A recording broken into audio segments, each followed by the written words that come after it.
बिस्मिल्लाहिर्रहमानिर्रहीम। अस्सलाम वालेकुम। मैं अहमद ख़ान हूँ।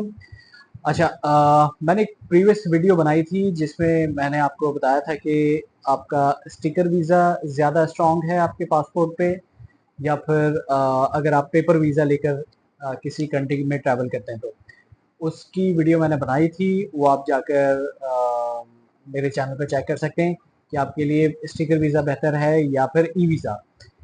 तो उसी में मैंने आपको बताया था कि मैं अगली जो वीडियो है बनाऊंगा कि आपने अपना पासपोर्ट किस तरीके से स्ट्रॉन्ग करना है ट्रैवल हिस्ट्री के लिए, और कौन से कंट्रीज आपने चूज करने हैं, कौन से शॉर्ट लिस्ट करने के इस कंट्री में आपने ट्रैवल करना है।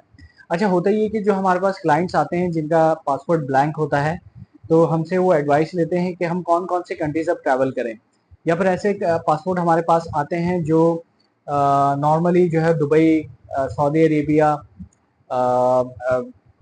इसके अलावा मलेशिया, सिंगापुर, थाईलैंड यहाँ होकर आ चुके होते हैं और कहते हैं कि हमने ट्रैवल हिस्ट्री अपनी बना ली है। तो अब क्या हम जो है वो किसी बड़े कंट्री में अप्लाई कर सकते हैं या नहीं।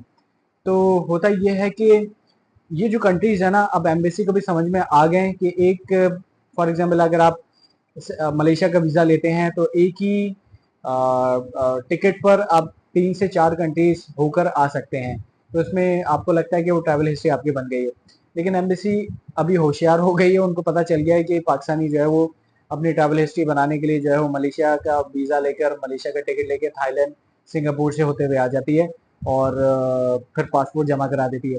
ऐसा नहीं करना आपने। वजह ये है कि फॉर एग्जांपल 10 पासपोर्ट उनके पास पहुंचे हैं, तो 10 पासपोर्ट में से 9 पासपोर्ट में इसी किस्म के वीज़ास लगे होंगे, इसी किस्म की कंट्रीज़ के लगे होंगे। किसी ने उम्रे पे जो है गया होगा, सऊदीया के लगा होगा, दुबई का लगा हुआ होगा। ऐसा नहीं करना आपने। अगर आपने पासपोर्ट को बिल्कुल डिफरेंट दिखाना है एम्बेसी में, और अपना पासपोर्ट को प्योरिटी पर रखना है कि वो पासपोर्ट देखे बोले यार क्या ज़बरदस्त इसने ट्रैवल हिस्ट्री बनाई है, तो बिल्कुल अलग पासपोर्ट हमारे पास आया है, तो फिर उस पर वो वर्किंग भी करेगा और उसको प्योरिटी को भी रखेगा।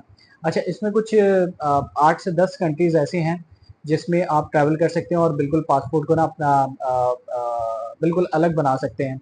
उसमें सिंपल आप ये करना है, आपने गूगल पे जाना है और पासपोर्ट इंडेक्स पाकिस्तान लिखना है, तो उसमें आपको पाकिस्तान के पासपोर्ट की इंफॉर्मेशन आ जाएगी। तो सीधे हाथ पे आपके जो है वो लिस्ट आ रही होगी कंट्रीज की कि किस किस में आपने जो है ना अप्लाई करना है, और डिफरेंट कंट्रीज को चूज कीजिएगा। जैसे आप श्रीलंका चूज कर सकते हैं, मालदीव चूज कर सकते हैं, बाकू अजरबैजान है, ताजिकिस्तान है, उज्बेकिस्तान है।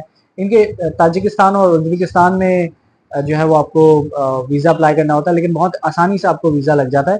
और ये कंट्रीज के पास जो आपके वीज़ाज हैं या इंट्री एग्जिट है, हर पासपोर्ट आप पे नहीं मिलेगी आपको। तो आपने बिल्कुल अपने पासपोर्ट को डिफरेंट बनाना है। तो आपने शॉर्ट लिस्ट कर लेना है 8 से 10 कंट्रीज ऐसे जो नॉर्मली लोग नहीं जाते हैं और सेफ एंड सिक्योर कंट्रीज हैं, और वहाँ पर आप जाकर जो है वो ट्रैवल कर सकते हैं। मैं आपको एक डिस्क्रिप्शन में बल्कि एक लिस्ट भी शेयर कर दूंगा जो मैंने 10 कंट्रीज चूज किए हैं।